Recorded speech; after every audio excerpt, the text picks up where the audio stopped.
Selamat pagi untuk kita semua. Kami dari kelompok 7 akan mempresentasikan materi kami tentang sistem dan kebijakan nilai tukar. Sebelum masuk ke dalam materi, di sini saya akan memperkenalkan anggota dari kelompok kami. Yang pertama, Yohanes Luciwadu, yang kedua, Agnesia Selvina Saudale, dan yang terakhir, Mercy Tri Amelia Shalomita Pelendo. Hal pertama yang akan saya jelaskan di sini mengenai pengertian nilai tukar atau kurs.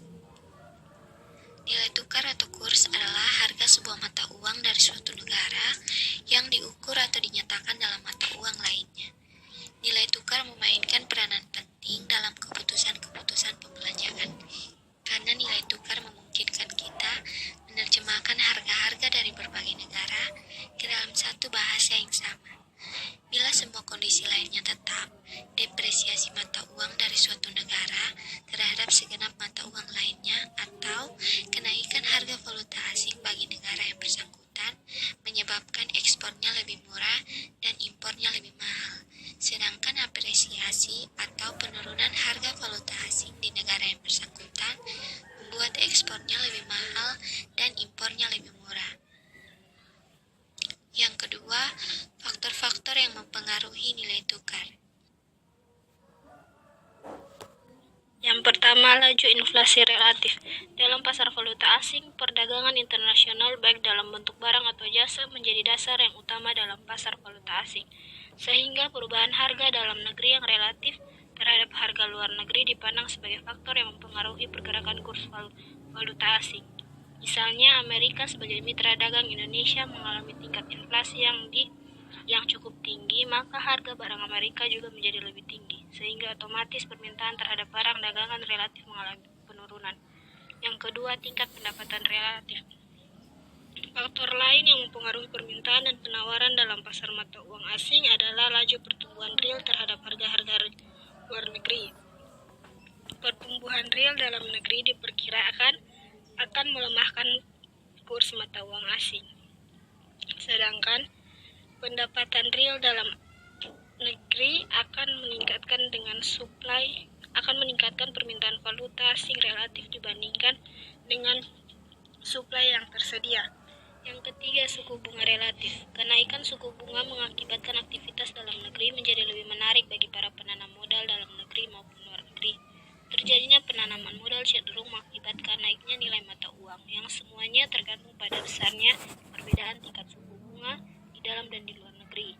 Maka perlu dilihat mana yang lebih murah, di dalam atau di luar negeri.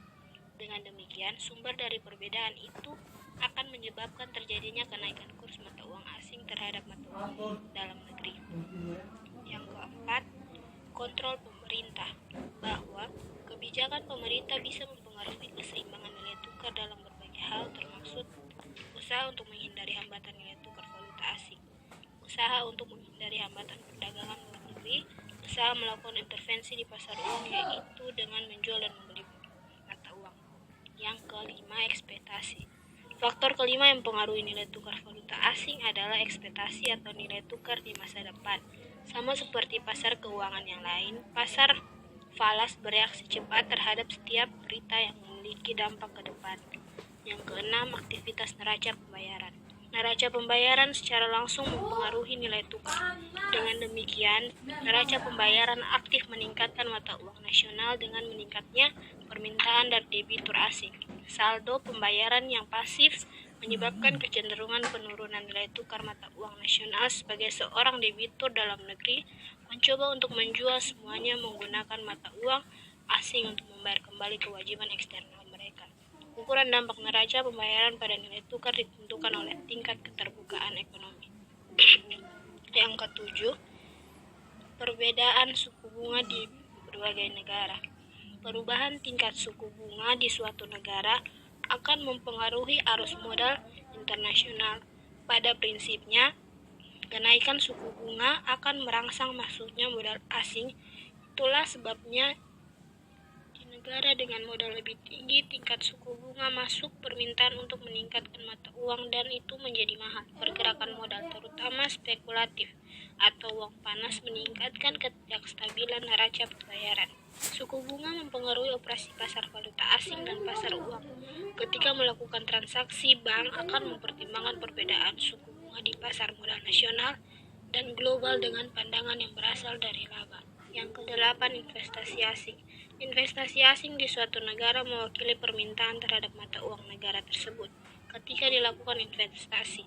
Karena itu, investasi di suatu negara, apakah dalam bentuk investasi langsung, investasi portofolio, atau pertambahan deposito penduduk luar negeri di bank domestik, akan meningkatkan penawaran mata uang asing. Ceteris paribus, aliran masuk bersih investasi cenderung menaikkan kurs luar negeri mata uang negara tersebut, dan aliran keluar bersih cenderung menurunkannya.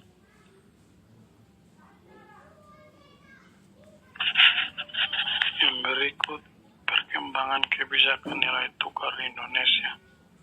Sejak periode 1970 hingga sekarang, sistem nilai tukar yang berlaku di Indonesia telah mengalami perubahan sebanyak 3 kali, yaitu sistem nilai tukar tetap, sistem nilai tukar mengambang terkendali, dan terakhir sistem nilai tukar mengambang bebas.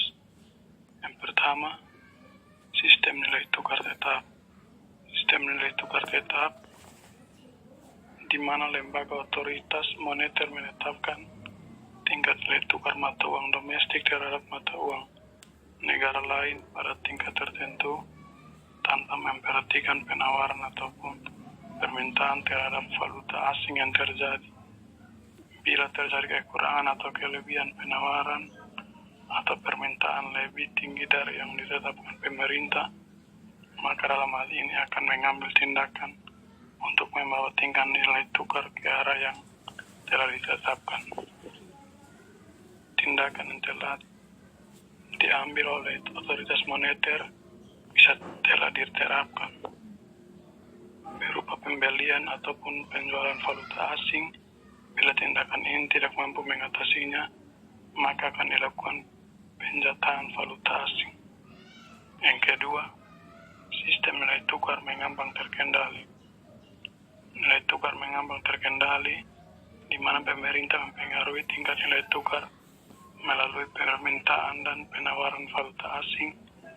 Biasanya sistem ini diterapkan untuk menjaga stabilitas moneter dan neraca pembayaran. Sistem nilai tukar mengambang terkendali di Indonesia diterapkan bersamaan dengan kebijakan devaluasi rupiah pada tahun 1978 sebesar 33%. Pada sistem ini, nilai tukar rupiah diambangkan terhadap sekeranjang mata uang negara-negara mitra dagang utama Indonesia. Dengan sistem tersebut, Bank Indonesia menetapkan kurs indikasi dan membiarkan kurs bergerak di pasar dengan spread tertentu. Untuk menjaga kestabilan nilai tukar rupiah, maka Bank Indonesia melakukan intervensi bila kurs bergejolak melebihi batas atas atau batas bawah spread. Yang ketiga, nilai tukar mengambang bebas. Nilai tukar mengambang bebas di mana pemerintah tidak mencampuri tingkat nilai tukar sama sekali, sehingga nilai tukar diserahkan pada permintaan penawaran valuta asing. Penerapan sistem ini dimaksudkan untuk mencapai penyesuaian yang lebih berkesinambungan pada posisi keseimbangan eksternal. Tetapi kemudian timbul indikasi bahwa beberapa persoalan akibat dari kurs yang fluktuatif akan timbul, terutama karena karakteristik ekonomi dan struktur kelembagaan pada negara berkembang masih sederhana. Dalam sistem nilai tukar mengambang bebas ini diperlukan sistem perekonomian yang sudah mapan. Sekian dari kelompok kami. Jika ada tambahan atau pertanyaan, kami persilakan.